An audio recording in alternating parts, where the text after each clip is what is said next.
Hello everyone, this is Jackie Williams. Thanks for joining me today. In this video, I want to share with you the Simply Zinnia bundle. This bundle includes a stamp set, of course, with very detailed zinnia images and then some appropriate wording, and then dies that fit around our images, but also has some standalone dies, which is largely what I will be using today. And then these beautiful embellishments, and I love these kind of packs that have multicolors. Because there are multiple colors in there, they seem to work with lots of other papers and color combinations as well.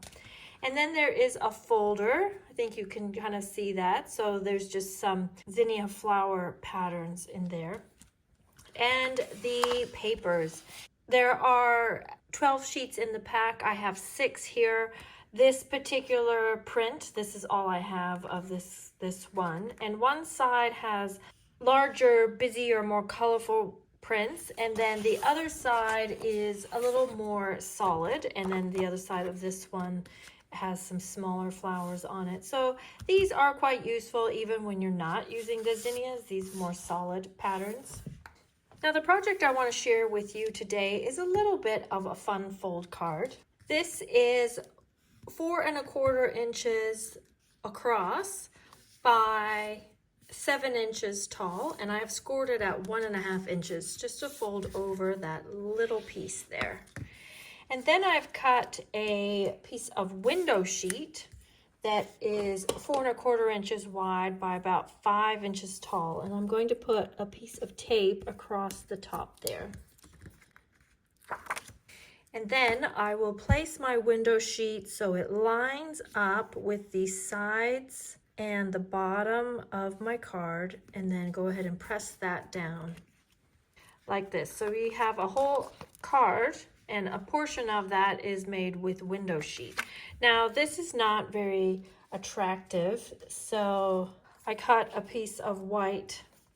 I'll go ahead and place that over top just to cover up that little join there. Now I call this a lattice style card. I'm not sure if other people call it different things. And what I have here are just some strips of 3/4 inch by 4 1/4 inch of the Country Woods Designer Series paper. And this is a great pack of paper.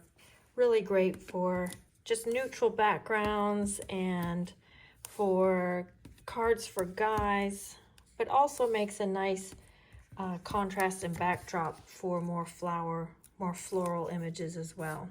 Now I'm going to use the white side of the paper for this project. I'm going to start my layers by putting one across the very bottom of this little white piece here. Now I have a reasonable idea about how far apart they need to be spaced, about like this. That might actually be easier to see like that. But if they're not perfectly evenly spaced, don't stress, because once you've got all your flowers on there and stuff, those little gaps aren't actually going to be that obvious. And then when I get to this point, I find it's easiest to put the bottom one on. So this last one, you're just kind of eyeballing about how it fits in between the other two. Okay, then I've got some that are a little bit taller. They're still 3/4 inches wide, but these are about 5 inches tall. And we'll put those straight up the sides like this. There we go. Now when you're cutting this paper, you just want to be aware of which way the grain is going. If I had just one of them going the opposite way, it would sort of stand out. So that's just something to be aware of. Now on the inside, you could leave it like this so you've got some wood showing on the inside, or you could simply cut some white pieces and cover those up so it's all white on the inside, as you prefer. Now my thinking is if you open this up and you write here, you're going to see the writing through that window sheet. So I've just made a second white card and made that just a little bit smaller than my existing card. So about 4 inches by 5 1/4 inches when it's folded in half. And we're just going to put that inside. So it is a bit of a double opening card, but that's just so that your writing won't spoil the front. Okay, now to assemble our zinnia, I'm going to use lemon lolly, fresh freesia, and basic white. And I've cut those out of those wonderful elements. And I'm also going to use a bit of soft sea foam and pool party for my elements. So if you'll notice, there are actually two of the zinnia flower petals. I tend to put the one that feels a little bit thicker on the bottom, so it's got like a bigger center portion, and just put a bit of glue or a glue dot there. Then once those are adhered together, I'm just going to go ahead and curve those leaves underneath, and then just kind of shape it a little bit. And I like to use a bit of Versamark on the edges. It just darkens the edges and gives it a little bit of texture. And we'll put a dimensional on the back. I'm going to go ahead and put that on my card front. Now this little flower center, I put a dimensional on the back of that. We'll put that on. And then this cute little guy, I just found some dots of glue were the easiest. Like this. I'm going to go ahead and put a few more on. And then these flowers, I'm going to tuck that in like this. And I'll use a bit of Versamark on the edges of these little buds as well. And this one that's a little more solid, I'll put down first. And then this one that has the petals that are splayed a little bit more, I'm just going to shape those outward a bit and then put that on top.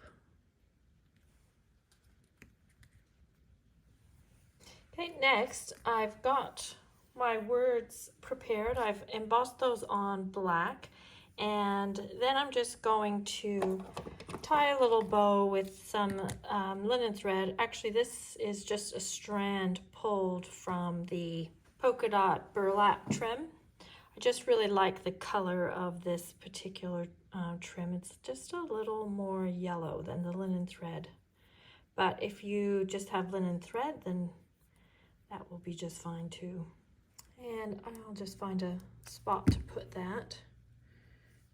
And then I'll just put my words over top of that, taking care that the knot of the linen thread isn't underneath one of the dimensionals. Something like this. Okay, then I just cut some more of these little greenery pieces, and we'll just tuck those in.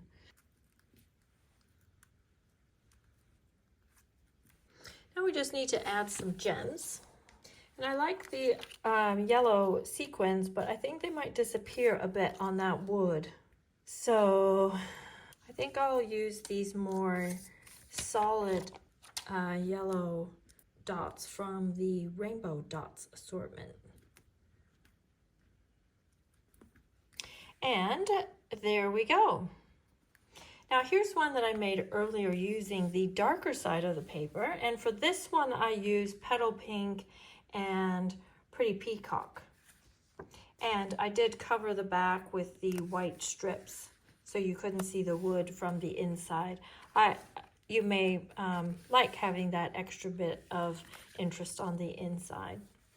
Now I have some more samples to share with you using the Simply Zinnias suite. So sticking with the sweet colors, I have this adorable little box using the papers and then the zinnia flower as the little latch for the box. And then this is actually a swap that I received from Cindy Bauman at the recent onstage event in Melbourne. And this is using the Simply Zinnia stamps and the spotlight technique. And here is a fun slider card that I made using the dies, and this is the folder here and the designer series paper on the side. And here's another fun one, and this was one that I taught at a recent paper crafting expo here in Auckland. And this is just a nice way to use up your bits and pieces, your small scraps of paper. to create a very fun background. And then going away from the sweet colors, here's another variation using the 2024 in colors and using that folder there in the background pieced together to create something a little bit interesting. And then this is one that I made for an artisan project a few months back using the Drizzling Droplets stamp set in the background, which make a great backdrop for our flowers, and using Night of Navy and Wild Wheat as my color combination. And then finally, here I've gone back to using the Designer Series paper, but this time paired it with Blackberry Bliss and Real Red for a bit of like a Red Hatter's sort of color themed card. And this one I thought was quite fun. Thanks so much for joining me, everyone. Please leave me a comment if you enjoyed this video. Feel free to share with a friend and of course subscribe. This is Jackie Williams and I'll see you next video. Bye-bye.